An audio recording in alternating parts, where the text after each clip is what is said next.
1000 kilowatts et donc une batterie de 1000 volts, c'est ce que BYD veut faire. Il y a quelques youtubeurs qui en ont parlé. Je vais en parler, mais à ma manière, à ma sauce, et je vais vous dire concrètement ce que j'en pense, c'est-à-dire que ça ne sert absolument à rien. Donc je vous mettrai les informations ici. C'est une promesse donc de BYD. En fait, le problème des constructeurs chinois, on l'a déjà expliqué, c'est l'efficience. Alors, on va parler essentiellement donc, puisque c'est ça en fait, c'est la concurrence de Tesla face aux constructeurs donc chinois. Aujourd'hui, on est, si on peut dire, un peu en retard, quoique, on va voir donc la plateforme, notamment de la CLA, et puis qui va donner donc d'autres dérivés des 4x4 et autres, pour donc cette plateforme MMA, aussi en 800 volts. Donc, on va vraiment parler de tout ça. Dans un premier temps, à quoi ça sert finalement d'avoir une charge aussi puissante? Eh bien, ça sert en fait à gagner du temps. C'est vrai que les Chinois ont des très gros véhicules, nous avons des plus petits véhicules. Il faut savoir qu'un modèle Y, chez nous, c'est déjà très gros. Chez eux, c'est un peu comme aux États-Unis, c'est petit. Aujourd'hui, ils ont énormément et ils utilisent énormément le charbon, ils ont des EPR, mais c'est essentiellement du charbon. Ils ont un kilowattheure en fait qui n'est pas le nôtre, qui est pas cher du tout, et l'usine, les entreprises donc chinoises se sont orientées sur le tout électrique, c'est-à-dire que faut quand même se rappeler que les constructeurs chinois n'ont jamais réussi à pénétrer le marché européen ni américain parce qu'ils ne savent pas faire. Concrètement, ils ne savent pas faire de moteur. Ils sont très mauvais, et d'ailleurs pour tout ce qui est prolongateur, ils vont utiliser finalement des marques soit essentiellement comme Volkswagen ou General Motors. Pareil sur les châssis, comme SAIC, avant ils utilisaient énormément donc les châssis, donc soit de Volkswagen, General Motors. Ils se sont vachement améliorés, mais sur les moteurs, en fait, ils n'arriveront jamais à récupérer leur retard. Donc, ils ont fait un gap sur la voiture donc électrique. Et aujourd'hui, on a beau dire toujours ce qu'on veut, Tesla reste les meilleurs en termes de rapport qualité-prix et surtout en termes d'efficience. Ça, c'est très important. Donc, petit aparté qui est très importante à comprendre, aujourd'hui, une Tesla en Chine, en euros, on est à 37 000 €. Donc, on est pratiquement au prix d'un Hang ou d'un Tank de BYD. Vous pensez bien que comment se fait-il que Tesla, qui fait des véhicules quand même vachement dépouillés, plus de radar, pas d'écran à l'avant, même s'il y a des sièges électriques qui sont à l'arrière, etc., avec des toutes petites batteries pour que ça soit efficient et d'éviter en fait d'avoir un coût qui soit trop important, comment ça se fait qu'ils n'arrivent pas à être, même à un moment donné, compétitifs par rapport aux Chinois, alors que tout est fabriqué en Chine, tout est commercialisé en Chine, l'usine est à Shanghai, etc., etc. Donc, il va falloir se poser les bonnes questions. Et donc les Chinois sont en train de nous refaire le même coup, donc du dumping social, et ils sont en train donc d'arroser de subventions, on le sait très bien, et c'est un problème qu'il doit y avoir en Union européenne. Donc moi je dirais que c'est toujours le client in fine qui va payer les pots cassés, mais au-delà de ça, les véhicules chinois dans l'ensemble, on ne sait pas ce que ça va donner, c'est des sociétés qui sont très très très récentes, comme je l'ai expliqué, pour donc les garanties, pour les batteries, on ne sait pas comment ça va vieillir, et encore moins donc une technologie en 800, 900, 1000 volts, donc il y en a de plus en plus. Là, on est sur en plus des batteries BYD, donc Blade LFP, donc c'est pas que c'est pas prévu pour ça, mais normalement les densités et les puissances, c'est pas donc ce genre de choses. Donc la promesse en Chine, c'est plutôt sur les modèles haut de gamme. Nous, en fait, en Europe, on n'aura jamais ça. De toute façon, on n'a pas leur Stell, on n'a pas leur borne de recharge. Donc, c'est de fusionner comme Volkswagen et Xpeng en Chine. Donc, d'un côté, des bornes de recharge de 1000 kW, faut bien comprendre, et de l'autre côté, des engins immenses, énormes, des tanks, mais limite c'est petit par rapport à ce que BYD des fois peut faire, des véhicules de 2,5 tonnes qui, dans leur ville, un petit peu comme aux États-Unis, un petit peu comme au Qatar ou autre, si tu veux, des villes ultra modernes. Pareil, petite précision, c'est important de le dire, la Chine est ce qu'est finalement les États-Unis à leur moteur. Des gros véhicules, un modèle Y par exemple en électrique, c'est pratiquement la taille d'une Twingo pour des Américains. Ils sont tous en énormes pick-up, avec bien sûr des F-150, que ce soit General Motors, Ford, etc. Donc concrètement, V8, 15 litres au 100, pour eux c'est la norme. Donc pareil en Chine, la norme chinoise, même CLTC pareil, est complètement bidonnée, donc on peut pas la comparer et la translater en Europe. Donc ce type de modèle ne se vendent pas, ces puissances nous n'aurons pas, ces bornes, de toute façon, nous n'aurons pas, comme avec Xpeng, de toute façon, les Volkswagen, où ils font des bornes, donc BYD, ça sera uniquement en Chine. Et pourquoi ils ont besoin de ces bornes? C'est-à-dire que eux, si tu veux, vous avez bien vu les accords de Paris, de Kyoto, il y en a qui nous parlent du CO2 à longueur de journée, qui peut-être veulent nous, on va dire, faire culpabiliser. Mais je ne sais pas ce qui est pire entre Tesla, entre guillemets Elon Musk, ou BYD, Xpeng, SAIC et le Parti communiste chinois. Parce que, quand même, il faut le dire, eux, ils respectent rien.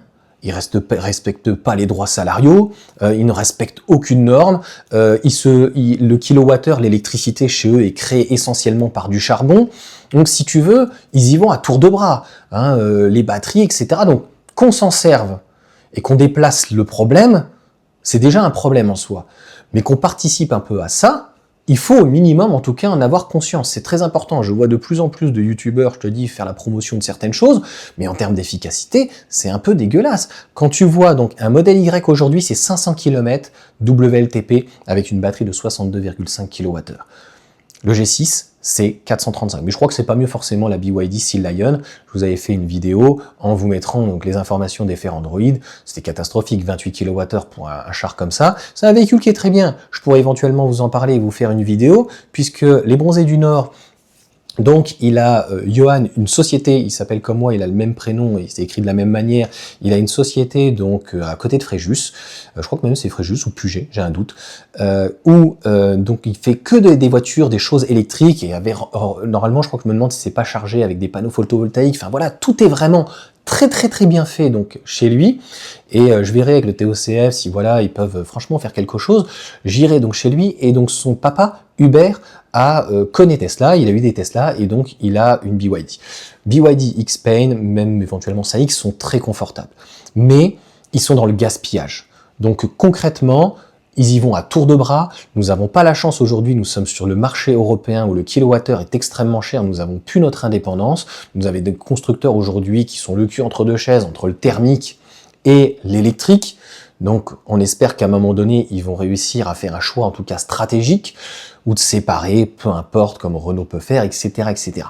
Mais il faut bien comprendre qu'en Chine, c'est comme aux États-Unis, ce sont des grandes contrées, ils sont des gros véhicules, ça pollue quand même énormément, puisqu'on n'est pas du tout sur une consommation en ville comme on peut avoir de 15 kWh, ils vont être très rapidement sur autoroute, sur des consommations de 30 kWh, des batteries qui sont immenses, qui font entre BYD, c'est minimum 80 kWh, voire 100, 104 je crois net, donc pratiquement 110 kWh donc de batterie, de lithium. Est-ce que franchement c'est raisonnable? Je ne pense pas. Donc d'autant plus que c'est des voitures donc, qui sont finalement très luxueuses, très grosses, où ils ne le payent pas du même tarif, puisque en Chine, un Hang, Tang, tout ce que tu veux, les versions hautes qui devraient bénéficier donc de ce genre de technologie sont aux alentours des 37 000 euros, moins de 40 000 euros. C'est le prix finalement en Chine d'un modèle Y.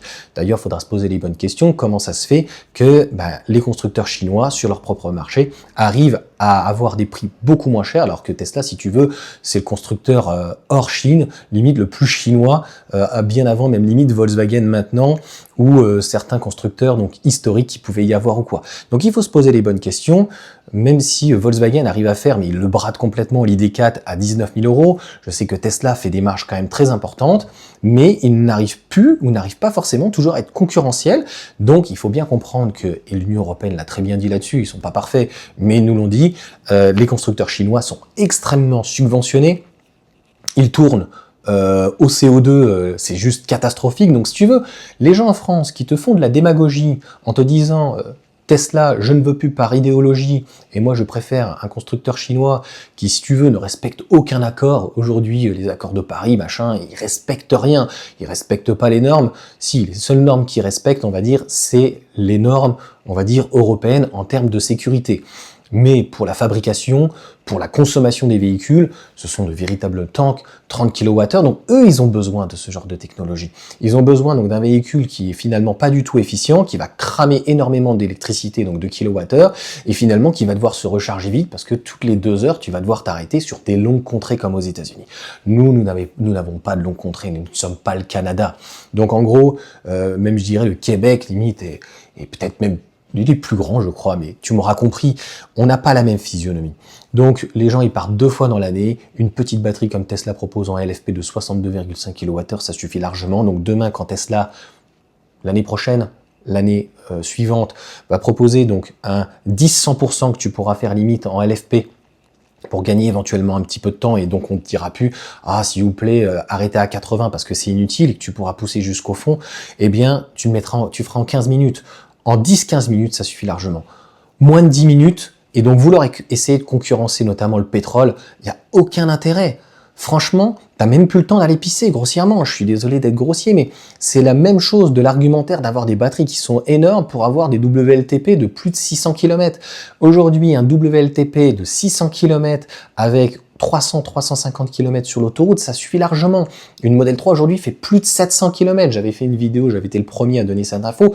702 km. J'avais dit pourquoi pas le Model 3.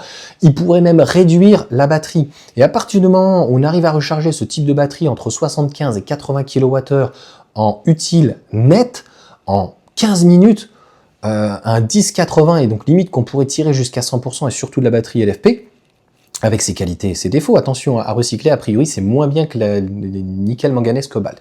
Mais attention, la nickel, manganèse, cobalt aussi, ça veut dire qu'on déstabilise des pays, ça veut dire qu'au niveau des mines, on va chercher dans des pays voilà, où c'est clairement pas terrible, et on sait très bien que les batteries, au niveau de l'extraction, c'est pas des enfants de 8 ans, mais c'est une époque qui est révolue chez nous. 12, 14 ans éventuellement, et puis voilà, c'est de la petite manutention. Les mecs, si tu veux, pour aller péter une usine, tu vas pas aller leur filer des explosifs, ou aller rouler ou taper un camion, tu vois, ou marteau-pique, enfin je sais pas, j'ai l'impression qu'on vit dans un monde un petit peu particulier.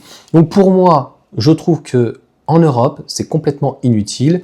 Il faut savoir que le 800 volts va arriver chez Tesla, il faut savoir que le 800 volts, il est déjà chez Unity, il arrive aussi chez Electra, et Unity, de toute façon, derrière, ce sont les constructeurs essentiellement donc allemands. Il n'y a pas que, il y a Hyundai, Kia, etc., etc., mais il y a Porsche, il y a Mercedes, il y a Audi. Donc ils ont ces technologies de 800 volts, Mercedes a cette technologie 800 volts là qui arrive, BMW arrive aussi. Donc obligatoirement, il va falloir répondre à une demande donc européenne, mais comme je vous dis, nous on va pas pouvoir se permettre de gâcher l'électricité. Vous avez bien vu ce qu'Emmanuel Macron, notre cher président, avait dit, hein, qu'il fallait se serrer la ceinture, et c'est pour ça que les gens se sont dit, mais attendez, je comprends pas, vous foutez de notre gueule, vous nous dites d'acheter une voiture électrique, et de l'autre côté, vous nous dites qu'on n'a plus d'électricité. Et oui, on n'y comprend plus rien en fait au niveau de la stratégie. Donc c'est un petit peu n'importe quoi. Et on déplace le problème finalement donc en Chine, on a des constructeurs chinois qui arrivent avec des subventions chinoises à en crever, qui arrivent à des prix hyper compétitifs. Alors certes, ils ne sont pas efficients, comme on a pu voir donc avec le G6, puisque c'est 435 km et quand même une grosse batterie de 66 kWh, mais c'est pareil avec BYD, hein, ils prennent des batteries de 80 kWh et ils ont du mal allègrement à dépasser 500-530 km. Donc, batterie structurelle en plus, on sait que des cell to body à remplacer, ou en tout cas à réparer, ça va être très très compliqué. Donc pour moi, c'est une chimère. Cette recharge au-dessus de 800 volts ne sert à rien. Une batterie, ça ne doit pas dépasser grossièrement 70-80 kWh, c'est déjà énorme. Pour le quotidien, une batterie de 60 à 65 kW en LFP, c'est déjà énorme. Et tout le monde n'a pas besoin de 4x4, c'est ça qui me fait aussi rigoler. Moi, je suis plutôt pour... J'ai eu plein de petites berlines, des 207cc, j'avais une Alpha Mito, j'ai eu plein de petites berlines. Et puis après, quand on a eu 1, 2, 3 enfants, malheureusement, un Scénic, c'est trop petit. Même pour le coffre, quand j'avais la poussette double, etc., avec des enfants qui sont très rapprochés, et j'ai besoin donc d'espace, et je pourrais prendre un modèle beaucoup plus gros, par exemple un modèle X ou autre, mais chacun fait ce qu'il veut. Ce que j'ai juste, et là ça sera la petite partie de vlog que je me permettrai, je vois une certaine dissonance cognitive au niveau de certains influenceurs qui vont rencontrer un petit peu n'importe quoi, et vous verrez quand le kilowattheure sera un petit peu plus cher, ça sera quand même important d'avoir un véhicule quand même qui reste compétitif, qui ne coûte pas trop cher, d'avoir des superchargeurs qui sont aux alentours des 30 centimes. Et demain, à mon sens, les meilleures propositions, c'est grossièrement Tesla et Mercedes, peut-être Renault avec le 800 volts, Stellantis en est a priori très loin, peut-être d'autres, mais faites attention, ce n'est jamais anodin, on le sait très bien, de donner soit de l'argent à l'oncle Sam, soit éventuellement au Parti communiste chinois. Il faut juste le savoir, mais moi je considère que j'ai eu une Mégane, j'ai eu la Mégane E-Tech, j'ai eu plein de Renault, j'ai eu une Laguna, j'ai eu beaucoup de Français, j'ai eu beaucoup de Peugeot. Aujourd'hui, en électrique, c'est vrai que on est en recul et même les consommations, on l'a vu, la R5 sont assez importantes. Donc c'est pour ça qu'ils arrivent, les constructeurs chinois, très très forts. Et Xpeng plus d'ailleurs que BYD, et moi en tout cas je n'y crois absolument pas. Je te dis, leurs véhicules sont beaucoup trop chers à BYD en Europe, en France, ils n'auront pas de borne de toute façon 1000 kW, donc on n'aura jamais ce genre de charge, et donc c'est bien beau d'arriver avec de 800 volts ou autre, mais pour le moment ce n'est pas assez développé, mais ça arrive. Ça arrive encore une fois, pas grâce aux constructeurs chinois qui n'investissent absolument rien en Europe, ça arrive parce que les constructeurs européens ont réussi à s'organiser, mais pareil, c'est comment on peut forcer un peuple à passer au tout électrique alors que nous ne sommes pas prêts. C'est-à-dire que d'un côté, nous avons l'oncle Sam avec son gros 4x4 V8 F150, tu vois, qui consomme comme un porc, qui pareil ne respecte rien au niveau des accords, etc.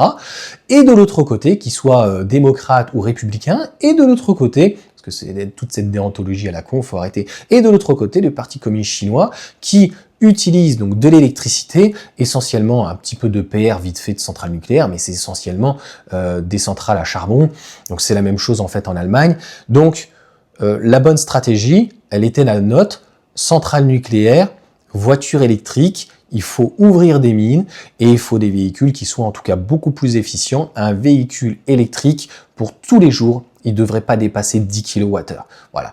Et à partir du moment en fait où il est extrêmement efficient, il peut se permettre d'avoir un véhicule léger, d'avoir une batterie légère et avec un réseau de charge, et bien dans ces cas-là pour le coup en 800 volts demain, et bien franchement charger son véhicule 15 minutes, c'est pas parce que tu le charges en 5 minutes, oui c'est très bien, tu pourras rester en attendant dans ta voiture, mais il faudra voir aussi quel est l'impact environnemental, quel est l'impact en fait d'installer ce type d'installation. C'est la même chose en fait, je crois que c'est en Mayenne où ils installent le premier endroit, donc à induction. Quel est l'impact sur la santé d'avoir un véhicule qui se rechargeait en induction, et toutes ces lignes de câbles, tout ça, ça a un coût. Donc quand Tesla va intégrer le 800 volts, ça fait 1 ou 2 ans, même plus qu'ils en parlent, ils ont dit le but, c'est de revoir entièrement le faisceau et de passer après, donc de mémoire, en 48 volts, je crois. Donc vraiment le faisceau, et de supprimer le 12 volts, 28 volts, là je ne maîtrise pas assez. Donc, si quelqu'un veut remettre en commentaire et qui n'existe pas, qui me le mette, et donc qu'on ne soit plus en dérivation, mais que tout soit de série. Donc on ne peut pas reprocher en tout cas à Tesla, et non pas au créateur, mais en tout cas à Elon Musk, de pousser ses équipes avec des côtés négatifs, des côtés positifs, au meilleur, et de proposer en tout cas un véhicule qui, là, pour le coup, en termes d'environnement, est assez intéressant. On ne peut pas en dire autant de SpaceX, c'est un véritable autre problème, carnage. Est-ce que la priorité, finalement, ce n'est pas sur Terre et sur Mars? Mais ça, malheureusement, c'est une autre vidéo. Je vous souhaite une bonne journée. Voilà ce que j'en pense. Et vous me direz donc votre avis, parce que franchement, ça m'intéresse si on est un petit peu en raccord. Voilà, ça me fait penser en fait à comme la boîte de vitesse. Moi, j'étais à un moment donné plutôt pour, on m'avait dit, mais Johan, ça sert à rien la boîte de vitesse finalement, ce que fait Porsche ou autre, ça consomme plus. Donc, un seul rapport, un moteur, une batterie, quelque chose de léger, quelque chose de simple, et franchement, c'est là où ça serait le coup de génie de Tesla, et Tesla n'est pas que Elon Musk, il faut arrêter. Il y a des équipes qui bossent comme des fous, lui il est jamais là.